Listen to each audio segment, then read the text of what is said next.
I think it was one of the, maybe the first day of kindergarten. I remember going home and I was astonished, and I told my parents, I met a kid today who believes in God. And that was really, I just couldn't believe it, you know, that there is some kid who said they believed in God. I mean, and so that was really astonishing. And that could be the motto of most of my childhood. When most kids around me were you know, preparing for bar or bat mitzvah, I wasn't, but I started spontaneously reading, and I started reading.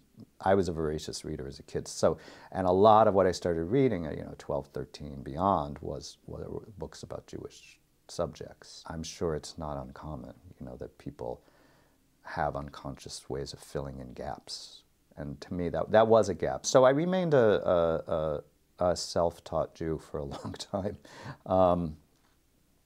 Then later, when I went to New England Conservatory and started playing Jewish music, I also wanted to fill in the gaps in my knowledge of Jewish religious life, and I started going to shul, and I've continued doing that, obviously, and consider myself a liberal, observant Jew.